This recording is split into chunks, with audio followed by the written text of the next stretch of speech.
InsyaAllah pada pertemuan sekarang kita akan masuk pasal ke-14, anjuran sholat secara mutlak dan keutamaan ruku, sujud dan juga khusyuk. Sebelum kita mulai, saya ajak teman-teman di YouTube untuk subscribe, jangan lupa like dan juga loncengnya agar Anda selalu dapat informasi terbaru buat kita atau buat Anda tentunya dari kami. Dan juga teman-teman di Instagram, Facebook agar selalu memfollow. Dan mari kita sama-sama teman-teman menerapkan firman Allah Subhanahu wa taala, wa ta'awanu 'alal birri wat taqwa, dan saling dukung-mendukunglah dalam kebaikan dan ketakwaan. Wala ta'awanu 'alal itsmi wal 'udwan, dan jangan saling dukung-mendukung dalam dosa dan pelanggaran-pelanggaran. Berapa banyak orang yang melakukan pelanggaran dan dukung-mendukung di medsos ini demi untuk kemaksiatan kepada Allah Subhanahu wa taala, dan itu tentu akan menjadi tanggung jawab tersendiri pada hari kiamat. Baik teman-teman sekalian, hadis pertama dalam pasal kita ini hadits nomor 383, urutan dari awal kita belajar. Dan hadits pertama, di sebelahnya ada angka 1 bagi yang pegang bukunya, tulisannya setelah itu sahih. Dari Abu Malik al-Ash'ari radhiyallahu anhu, dia berkata, Rasulullah sallallahu alaihi wasallam bersabda, ingat, setiap kita mengatakan Rasulullah sallallahu alaihi wasallam, teman-teman jangan lupa bilang sallallahu alaihi wasallam. Jadi kita juga mengucapkan salawat kepada Nabi sallallahu alaihi wasallam. Kata Nabi SAW, Man shalla alaiya marratan sallallahu alaihi biha asyara. Siapa yang mengucapkan kepadaku salam 1 kali, Allah akan balas dia dengan 10 kali salam. Dan ini hari Jumat, hari yang paling tepat untuk memperbanyak salawat kepada Nabi SAW. Sebagaimana beliau bersabda dalam hadis yang lain, sesungguhnya hari Jumat adalah hari yang paling agung buat kalian. Maka perbanyaklah salawat untukku pada waktu itu. Dan bagi teman-teman yang masih punya masalah belum terpecahkan, utang belum terlunasi, penyakit belum sembuh, salah satu ikhtiar adalah coba memperbanyak salawat kepada Nabi SAW.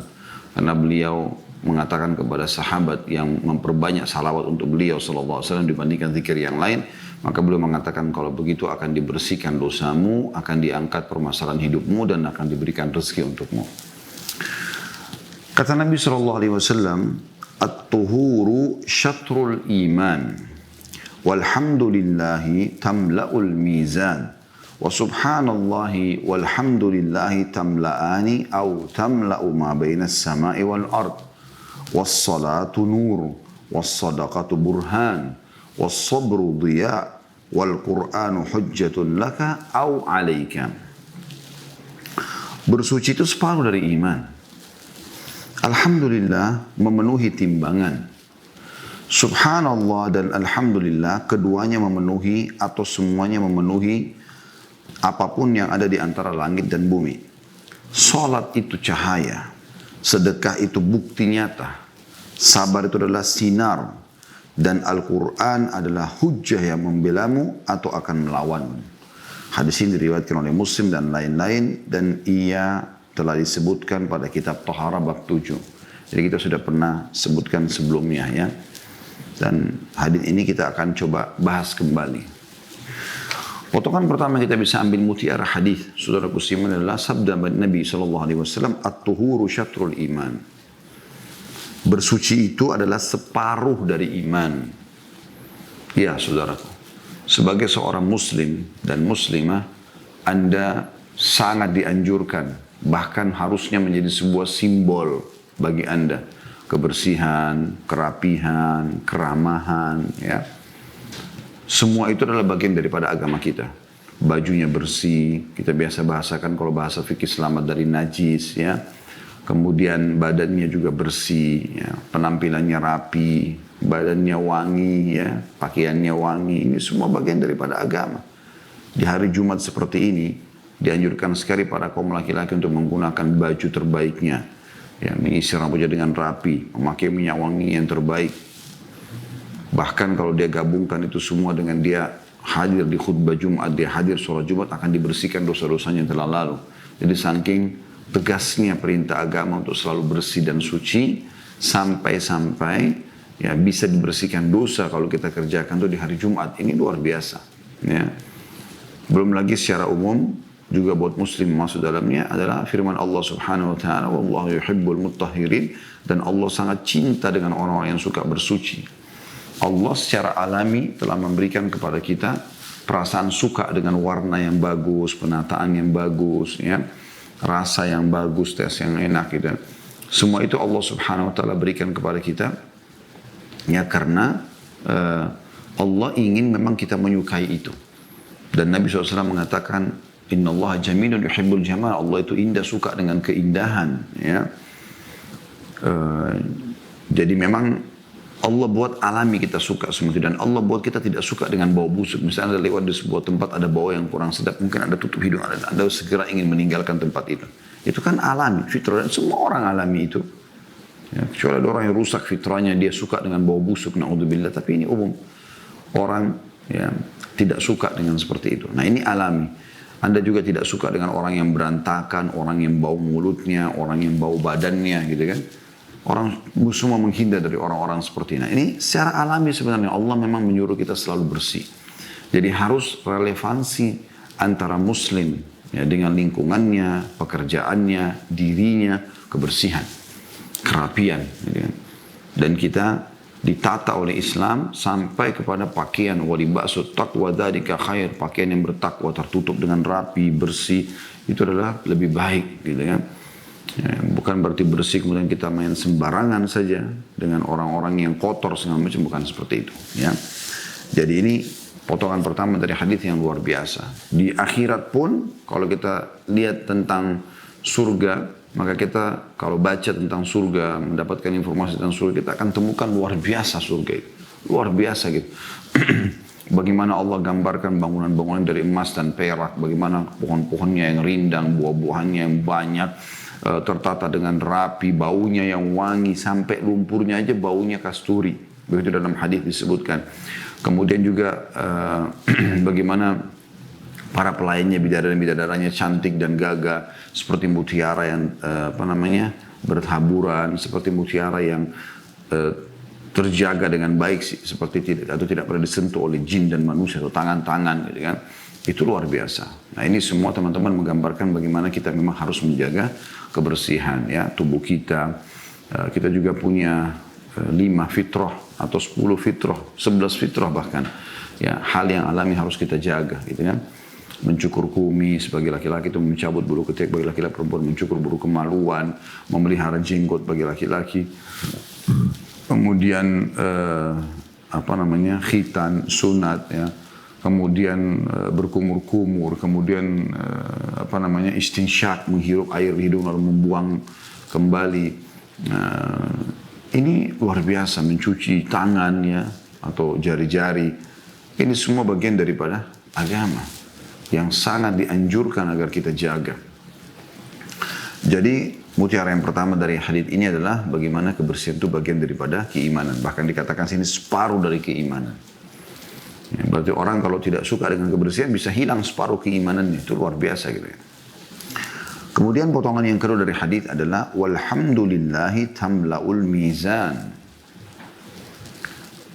Artinya mengucapkan alhamdulillah, bersyukur kepada Allah Subhanahu wa taala akan memenuhi timbangan. Artinya kalau teman-teman membiasakan alhamdulillah, alhamdulillah, alhamdulillah dalam setiap keadaan kita, maka pastikan teman-teman sekalian kalau Anda ikhlas karena Allah, timbangan Anda akan berat pada hari kiamat. Kenapa kita tidak lakukan ini? Ini hal yang luar biasa. Bagaimana timbangan kita akan berat sekali pada hari kiamat hanya dengan mengucapkan alhamdulillah. Kalau ada orang mengucapkan alhamdulillah pada saat nikmat ada, itu umum. Nanti orang bisa semua melakukan.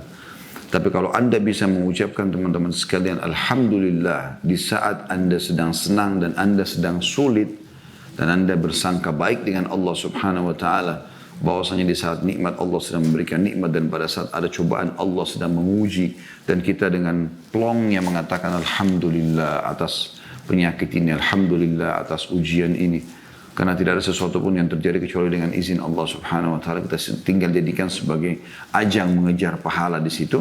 Karena memang dalam kehidupan seorang muslim harus selalu berimbang antara bersyukur pada nikmat dan bersabar pada cobaan. Ini harus berimbang. Sebagaimana Anda senang menerima pada saat sedang ada nikmat, maka Anda pun senang menerima pada saat ada cobaan. Nah, Allah Subhanahu wa taala akan sangat luar biasa menyukai hamba-hamba yang seperti ini. Makanya ucapkan alhamdulillah dalam setiap keadaan kita. Alhamdulillah. Pasti Allah lebih tahu kenapa ini terjadi kalau itu tidak kita sukai. Alhamdulillah ala kulli hal. Ini akan memenuhi timbangan amal pada hari kiamat. Siapa teman-teman orang yang dalam hatinya walaupun seperti biji sawi dari keimanan tidak tergetar dengan ini. Jadi dengan mengucapkan Alhamdulillah, maka akan berat sekali timbangan hari kiamat. Penuh timbangan itu dengan Alhamdulillah. Ya, di sini bukan Nabi SAW mengatakan dengan mengulang-ulangi Alhamdulillah. Tapi Alhamdulillah tamla'ul mizan. Mengucapkan Alhamdulillah ini sekali bisa memenuhi timbangan, apalagi kalau diulang-ulangi. Jadi banyak bersyukur. Allah SWT akan tambah. Ini kata kunci nikmat Allah SWT bertambah pada Anda. Kemudian potongan yang ketiga, wa subhanallahi walhamdulillahi tamla'ani atau tamla'u ma bainas sama'i wal ard. Kalau digabung antara alhamdulillah dengan subhanallah, kita mengatakan subhanallah walhamdulillah, ya. Maka keduanya, subhanallah maha suci Allah, alhamdulillah segala puji bagi Allah. Keduanya akan memenuhi antara langit dan bumi. Bisa bermakna akan memenuhi, ya, pahalanya antara langit dan bumi. Juga di sini tentu para malaikat yang ada di langit sana memang sering memuji Allah Subhanahu wa taala. Artinya di langit dan di bumi memang orang semua mengucapkan kalimat yang mulia ini. Selalu mengatakan subhanallah walhamdulillah. Bahkan ada hadis yang menjelaskan 4 kalimat yang paling Allah cintai, subhanallah walhamdulillah wa la ilaha illallah wallahu akbar. Nah, jadi sering ucapkan ini. Makanya kita habis sholat dianjurkan minimal sekali itu ya. 33 kali subhanallah, 33 kali alhamdulillah, 33 kali Allahu akbar gitu kan. Kalau digabung semua kan 99, lalu genapkan 100-nya dengan la ilaha illallah wahdahu la syarikalah, lahul mulku wa lahul hamdu wa huwa ala kulli syai'in qadir, maka akan diampuni atau akan dibersihkan semua dosanya walaupun sebanyak buih di lautan. Ya. Potongan yang keempat dari hadis adalah was-salatu nur. Dan ini saksi bahasan kita. Salat itu cahaya. Ya. Salat itu cahaya. Ya. Pelita. Bisa bermakna cahaya yang Allah SWT akan berikan pada orang yang selalu melakukan salat, zahirnya seperti itu, atau memang akan menjadi cahaya dalam kehidupan dia selama di dunia. Akan membantu dia untuk menemukan solusi-solusi dari masalahnya, akan membuka banyak pintu-pintu rezeki untuknya, karena sholat dijaga. Kalau Anda masih ingat dari awal kita bahas di bab sholat ini atau kitab sholat ini, kita sudah jelaskan. Kalau Anda mau memperbaiki apapun dalam hidup Anda, mulai dengan memperbaiki sholat. Mulai dari 5 waktu saja. On time. Jaga sujud, rukuknya, sujudnya, khusyuknya, bacaannya. Yakinlah setiap bacaan dan gerakannya akan ada pahalanya. Ya. Dan ini akan juga masuk dalam beberapa hadis ke depan. Seperti mana bab kita kan, bab ini membahas tentang masalah anjuran sholat secara mutlak dan keutamaan ruku, sujud dan khusyuk. Nanti akan kita jelaskan beberapa hadis berhubungan dengan masalah itu insya Allah. Jadi cahaya itu menjadi pelita atau cahaya dalam kehidupan Anda. Itu adalah potongan yang keempat dari hadis yang bisa kita ambil. Potongan yang kelima teman-teman sekalian, was-shadaqatu burhan. Dan sedekah itu bukti nyata. Maksudnya bukti nyata terhadap keimanan seseorang. Jadi kalau ada orang suka membantu bersedekah, berarti orang ini ada keimanannya. Gitu. Ya, karena tidak mungkin orang mau memberi kecuali iman yang mendorongnya. Ya, itu karena adanya keimanan. Ini buktinya terhadap keimanan. Artinya kalau orang mukmin tidak akan pernah pelit. Tidak bisa bersatu antara keimanan sama pelit atau perhitungan. Apalagi di jalan Allah Subhanahu wa taala. Yang benar adalah kalau imannya benar dan sempurna, maka juga akan loyal dia di jalan Allah Subhanahu wa taala. Kita temukan orang beriman seperti kasus Abu Bakar, Umar, Uthman, Ali, Talha, Zubair, sahabat-sahabat Sa'ad bin Ubadah dan yang lain-lain semuanya. Ini mereka luar biasa dalam praktiknya. Sampai Anda mungkin sudah tahu hadis tentang Umar bin Khattab pada saat Nabi SAW memanggil para sahabat untuk menyumbang sedekah untuk perang Tabuk. Umar dengan semangat datang mengatakan, hari ini saya coba kalahkan Abu Bakar. Dia motivasi dirinya sendiri dengan membawa setengah hartanya. Ya, itu nggak mungkin orang punya 1 miliar 500 juta dibawa ke jalan Allah, itu luar biasa kecuali iman yang mendorong.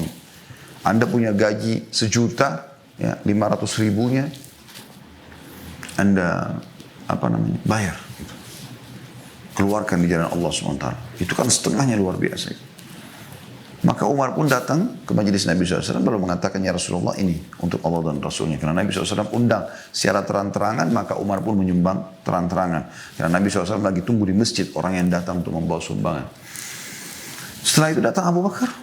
Sempat Nabi SAW tanya Umar, apa yang kau sisakan buat keluargamu? Kata Umar, seperti ini ya Rasulullah. Maksudnya setengahnya lagi ada di rumah buat kebutuhan mereka. Karena sekarang Umar bin Khattab mau berangkat berjihad, mungkin mati syahid. Gitu kan. Walaupun beliau pulang akhirnya dari perang Tabuk tidak mati syahid gitu kan. Nanti matinya di masa khilafahnya beliau dengan hikmah Allah Subhanahu wa taala ditusuk oleh Abu Lu'lu' ya. Kemudian datang Abu Bakar setelah itu, lalu Abu Bakar memberikan harta yang sangat banyak. Lalu dia membawa seluruh hartanya. Maka kata Nabi SAW kepada Abu Bakar, apa yang kau tinggalkan buat keluargamu? Kata Abu Bakar, Allah dan Rasulnya. Maka Umar berkata, ya, dan ini disampaikan kepada beliau dan sampainya kepada kita dan kepada teman-teman pada pagi menjelang siang ini. Maka Umar mengatakan, saya yakin saya tidak bisa mengalahkan Abu Bakar. Jadi mereka bersaing dari sisi mengeluarkan sedekah itu demi kebaikan ya. Kalau kita biasa cemburu melihat teman-teman yang lebih baik daripada kita sisi ibadah dan tidak berharap hilang dari mereka itu, kita berharap kita seperti mereka, itu hal yang boleh, namanya ghibtah dalam agama. Maka dibolehkan.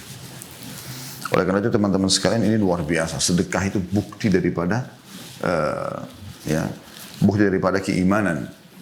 Dan teman-teman saya sarankan kembali lagi ke link YouTube ya. Insya Allah di playlist ada itu tentang keajaiban sedekah. Panjang lebar kita jelaskan perkataan-perkataan ulama tentang masalah sedekah, manfaat-manfaat yang bisa didapatkan. Intinya salah satu juga perangkat kita untuk melalui kehidupan dunia ini untuk mendapatkan lebih banyak fasilitas rezeki, untuk keluar dari permasalahan yang sedang kita hadapi, penyakit yang tidak sembuh-sembuh, atau apa saja masalah yang sedang kita hadapi, justru dengan sedekah. Nah, itu yang kelima. Yang keenam teman-teman sekalian, potongan hadits adalah was-sabru dhiya. Sabar itu adalah sinar yang terang benderang. Ya. Jadi kalau Anda begitu kena satu musibah, cobaan, lalu Anda sabar, sabar ini maknanya bukan duduk manis diam ya. Tapi maknanya lebih tepat menerima keputusan Allah, takdir Allah, kemudian ikhtiar mencari jalan keluar. Misal Anda sakit, bangun tidur tiba-tiba sudah sakit. Oh, Allah lagi uji saya, langsung kita terima. Kemudian kita ikhtiar, minum obat ke dokter, minum minuman hangat misalnya. Maka itu adalah sabar. Ada orang utang, kemudian dia tidak bayar, lalu kemudian kita coba ya untuk untuk coba tagih, dia belum mau bayar juga. Maka bentuk ikhtiar kita ini kita terima sebagai keputusan Allah, ini Allah lagi uji saya, lalu kita ikhtiar untuk menagihnya, di bagian daripada sabar. Nah sebagian orang menerjemahkan sabar itu ya duduk saja manis, tidak usah berbuat apa-apa, toh ini sudah keputusan Allah. Ini tambah itu dengan apa? Ikhtiar. Itu tidak mengganggu kesabaran Anda tentunya.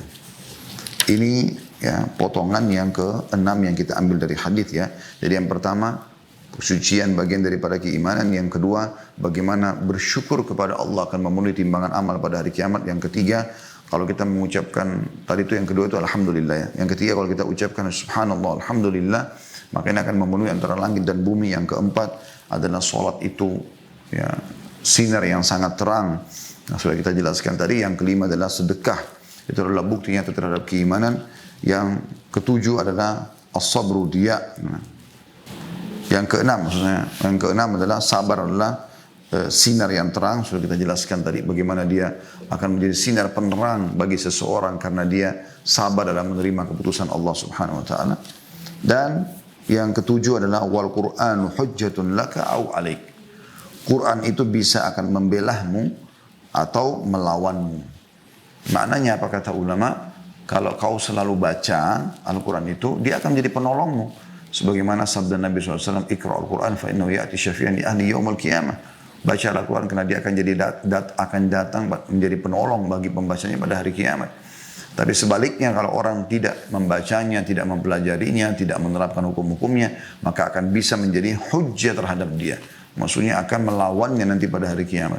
Ya, bagaimana Al-Quran itu betul-betul menolong para pembaca dan pengamalnya dan akan juga ya melawan orang-orang yang justru melawannya atau meninggalkannya.